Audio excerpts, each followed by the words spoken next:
Welcome to How Brands Are Built, where branding professionals get into the details of what they do and how they do it. I'm your host, Rob Meyerson. Thanks for listening. In this first season, I'm talking to a lot of namers to find out how they come up with name ideas, and today is no exception. I'll be talking to Amanda Peterson, formerly the head of naming and leader of brand management at Google.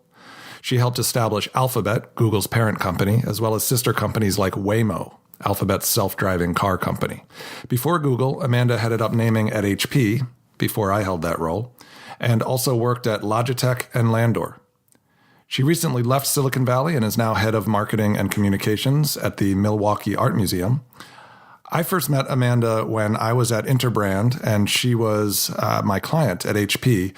And then, funny enough, when she went to Google, I went over and took her place as head of naming at HP. So Amanda and I go way back.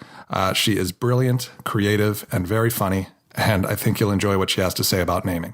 Here's my conversation with Amanda.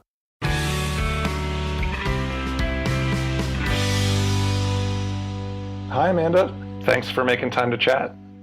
Oh, no, of course. Thanks for having me. Well, when we talk about naming, it feels like a good place to start is with the naming brief, of course. And I know that you've been, or you, prior to your current role, had been doing naming for a very long time at a lot of different organizations and with a lot of different types of projects. So I'm curious what kinds of briefs you've seen and what makes an especially good brief, or, if there are different types of briefs. So I've seen some really wonderful briefs and I've seen some really terrible briefs. And I would say it's less about the format and more about the insight.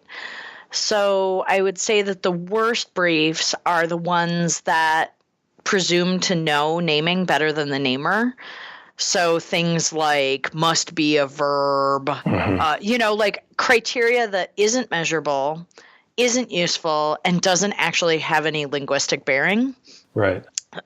So those things that are like, must be something a child could say. And you're like, well, child from what country, from what culture, with what background, those kind of ridiculous things. Right. Things that are prescriptive and arbitrary and really armchair naming. Or, the things like must be cool. That's on every brief. I would say what are good aspects of briefs are if they're insightful enough to go, actually, we want something that sounds like our competitor because we don't have enough marketing to build a brand from scratch.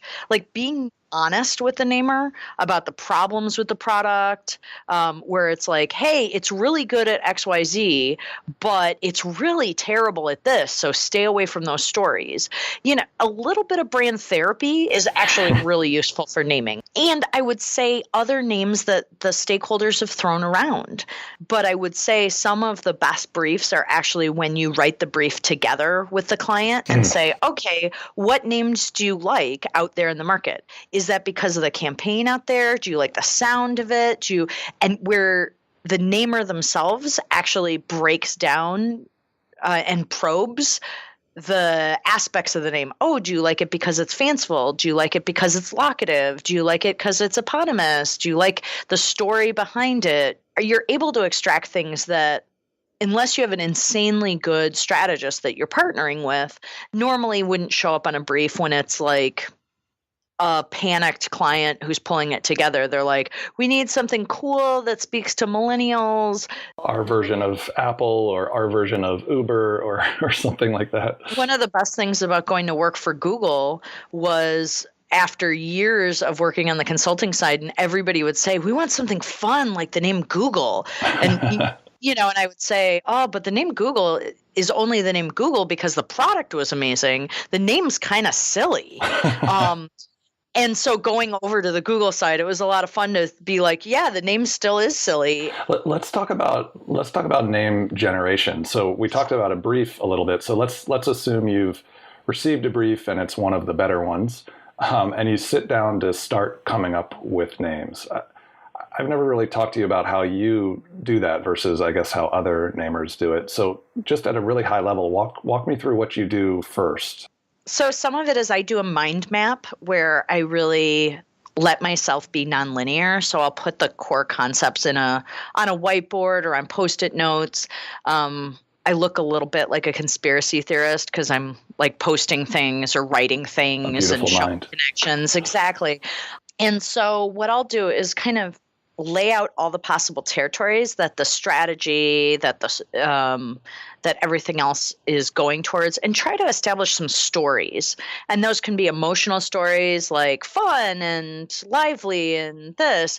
They can be stories about, well, actually, this has a sense of art and metaphor, or this has speed, so what else is fast? Let's look at this and that and the other thing. So I'm always trying to make as far-fetched a connections as possible. And then the process really depends on the brief for me. So my favorite names to do are the ones that sound cool but are intellectually deep.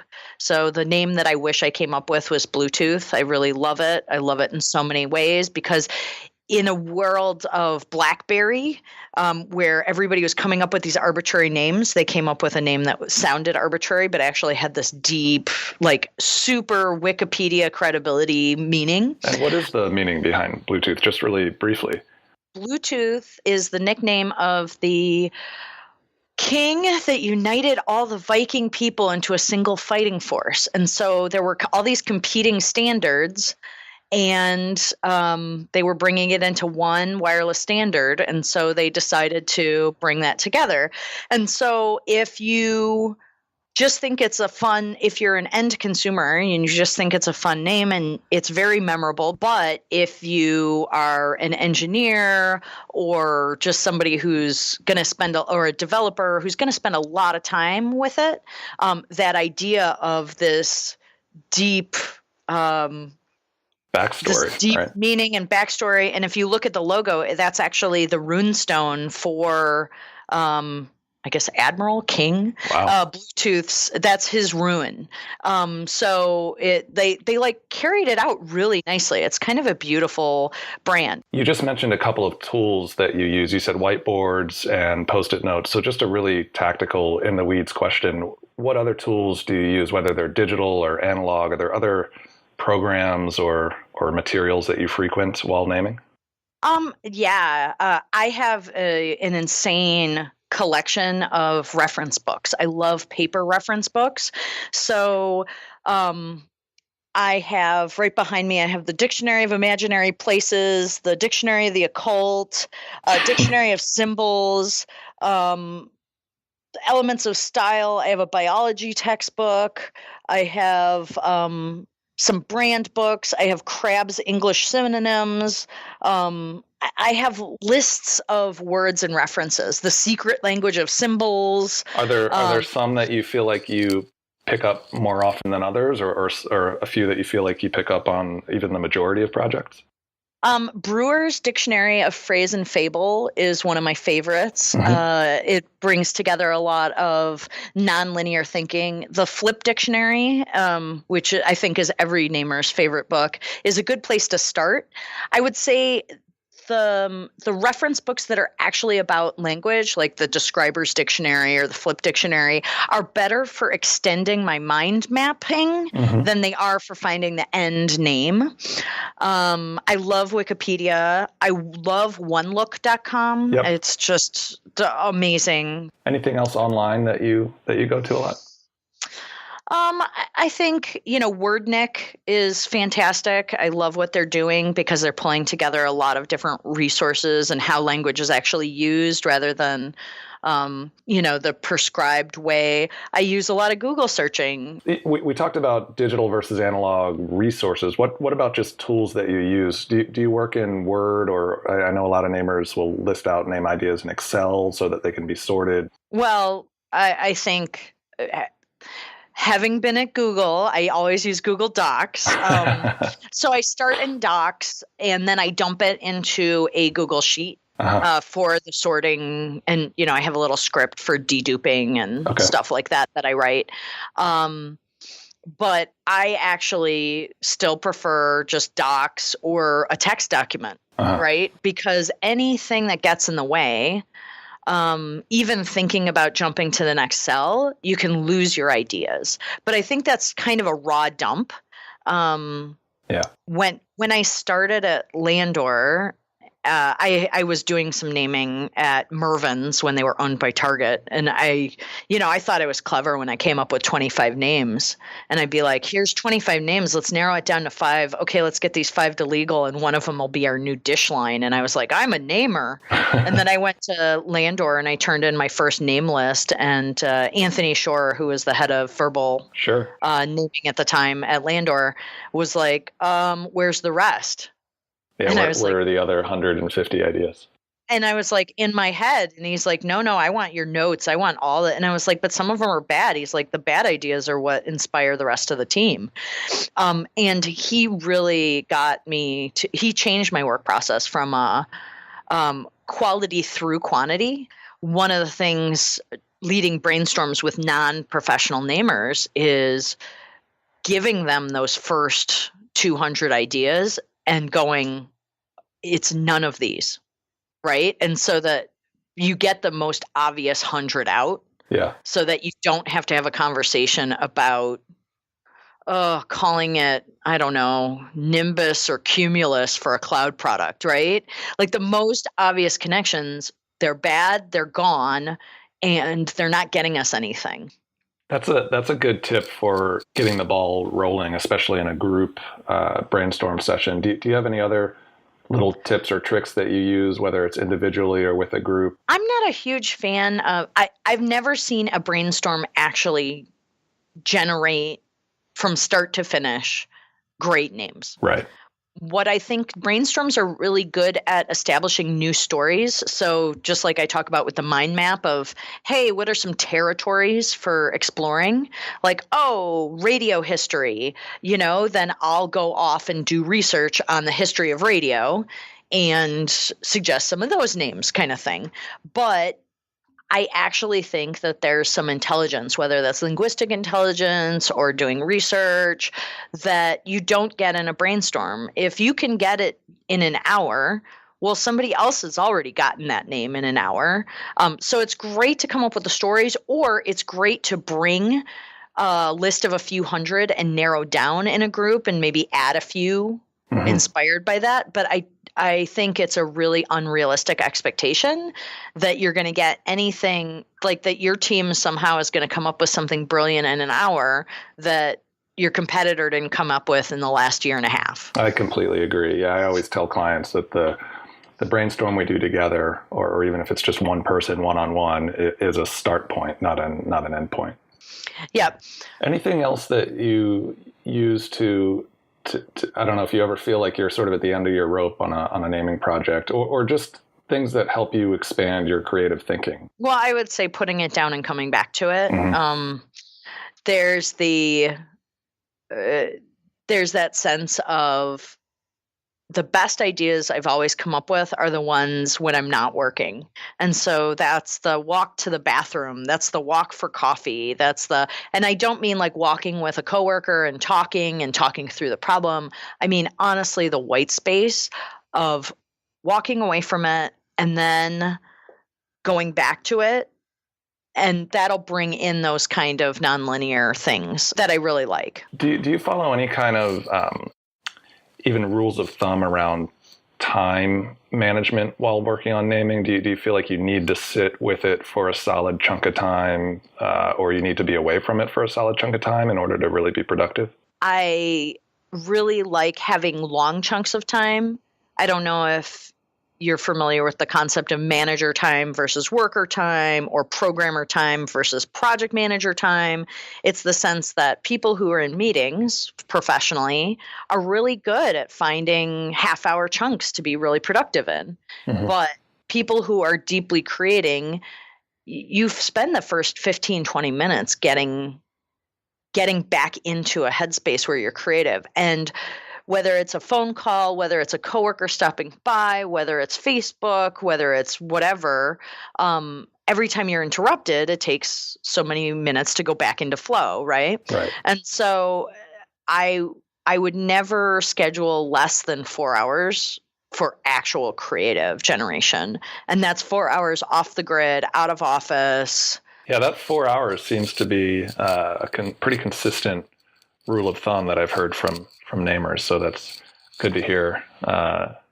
Another another vote for that amount of time.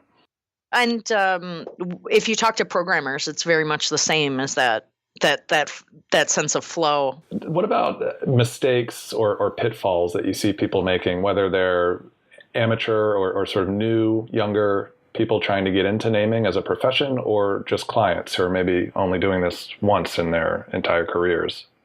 Well, I would say it's a little bit of the every happy family is happy in the same way, and every miserable family is unique, in that there's a lot of different pitfalls. Having worked a lot in Silicon Valley, I would say hubris is an issue where people assume that they're smarter than their competition. But on the flip side, I would say one of the great things about working with Silicon Valley is not absorbing too much of the no, right? It's what I learned being in-house is trademark is a lot fuzzier than a trademark lawyer who's, not invested in working with the namer, it would have you believe. There is no-go. So whether that's, hey, we're going to acquire this company because we love that name and they have some interesting IP, or we like this name, but we can't get it. So why don't we look at names around it? Like that idea of there's a balance of don't think you know better than everybody else, but don't think that just because you can't go there that somebody else can't. So speaking of pitfalls, you mentioned just kind of jokingly Cumulus and Nimbus as names that people suggest for cloud products. I'm just wondering, are there any names or naming tropes that you feel like you've heard so many times you're sick of them? Things like the startups that end with LY or other overused ideas. Hey, as somebody who worked on Verily with an LY, and I was so afraid of being on the Fred and Nancy or yes, exactly. I was worried about being on her Pinterest as yet another LY, and I'm like, but it's a dictionary real name, I promise. But if the X's in the X's replacing EX in extra, extreme, I can't stand. Maybe the people who think of CamelCase, the inner cap, I did research that said, oh man, that looks so 90s and dated and BS-y and don't use CamelCase. It's awful. Maybe they're aging out. Maybe it's been long enough since the first era of the dot bomb that we can use CamelCase again, but it just, there's no reason to use CamelCase. I think it's a crime against linguistics. Just personally, I would say that on the flip side,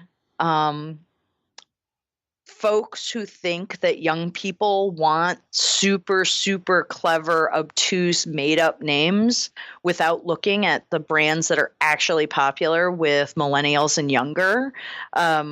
Vitamin Water is the example I always use. Vitamin Water's cool because it does what it says on the tin in a surprising way. Whereas, I don't know, extreme something or radioactive or, right, something trying way too hard. Something trying way too hard. I think anything that wears its strategy on its sleeve too much, if it's called cool juice, as opposed to something that actually evokes a sense of the kind of cool you want to be, then your name is bad and you should feel bad. Feel bad about yourself. Exactly. One other thing I wanted to talk to you about specifically is just because you did naming at Google, I'm curious if you have a take on how technology can affect the naming process or might affect it in the future. Well, I would say that there's a lot of possibility for technology in naming, and that's some of the things I was really excited about being at Google. It's one of the largest employers of linguists. Right? So natural language processing is their jam. So if you want to use machine learning and say, hey, nest is to home as this new name is to cars, and you have the machine learning pulling the algorithms, that's really exciting to me, because then what you get down to is really looking through that raw generation of lists. You kickstart it into insane testosterone drive. So what you're doing is, it's like having a team of junior namers who aren't really clever and aren't really good, but are going to make some really interesting connections. And you see Twitter bots that are doing that with, looking at established patterns and coming up with new fake color names or fake Coachella band names. And people laugh at them and stuff, but you look at those raw lists and they're really good as raw lists. So when you're establishing a new company or a new category or something that's way far out there, having machine assistants to really do that volume, so that as a strategist, as a naming strategist, in the upfront, you're really thinking about the relationship between words that you want to train the AI on. And then you're really going through and thinking about the stories you can build and doing shortlisting without having to go through one look for 8 hours. That's really exciting to me for the industry in general. And specifically because Alphabet was, I don't know if you would say this, but I think probably one of the bigger names you've worked on, or certainly one of the bigger ones while you were at Google. Anything specific to that process that was unique or especially challenging or fun? Well, it was incredibly fun. Because it was such an important project, I basically had 2 of the best graphic designers I've ever met in my life working with me from the very start. So as opposed to handing a graphic designer a name and a concept, I was working with a fantastic strategist and basically the 2 best designers I think I'll ever meet in my career. And we were beating every avenue to death. So we were trying computer assisted. I was going through research. If you want to know about the Etruscan history of why it's called Alphabet and, all that, trust me, I know. If you want to know any quote about Alphabet from any great thinker, as well as if you want a corpus breakdown of everything that Larry Page has said publicly, everything that Sergey Brin has said publicly, everything that Asimov has ever written. Were the designers helping you come up with name ideas, or were they more there to help visualize ideas as they popped up? A little of both. Okay. Because what we were doing is designing around those territories. We were like, oh, here's a territory. So it was a little bit of mood boarding and things like that. But we were taking all ideas and really evaluating them and going, does this have design legs? Does this animate? Does it meet the criteria? Right. Now, for me, it felt like a traditional naming job, probably because something's broken in my brain. But a traditional naming job, you come up with a lot of ideas, you narrow it down into territories, you have some recommendations, the client wants to see the longer list, you say no, but then you capitulate, right? But most of the times it's not with some of the most powerful people on earth. Right. But I have this thing broken in my brain that I will talk to Larry Page the way I talk to you over coffee. Well, that's because I'm just as important as Larry Page, though, right? You are. Where's your Greek island? But I haven't found it yet. It'll be there. But the real important question is what you'll name it. So no, Alphabet was the same, except we were in a locked room with no windows. It's such a cool story. I think you've probably already answered this, but just a final question. What would you say is your favorite thing about being a namer, generating names? For me, I have the kind of brain that loves just knowing things, knowing facts, knowing trivia, addicted to Snopes, addicted to Wikipedia. But I get to learn about the radio, the history of radio or the history of television or the history of, salsa or, how tequila is made and down to the, roasting the pena and all that stuff, because you have to become a micro expert. So I just have the kind of brain that loves that. Well, that explains why you know the whole backstory on Bluetooth.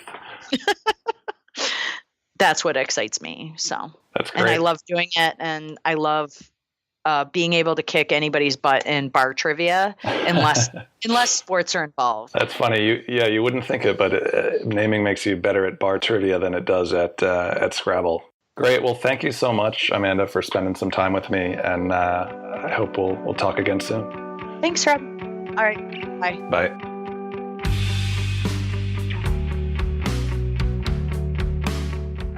Thanks for listening to How Brands Are Built.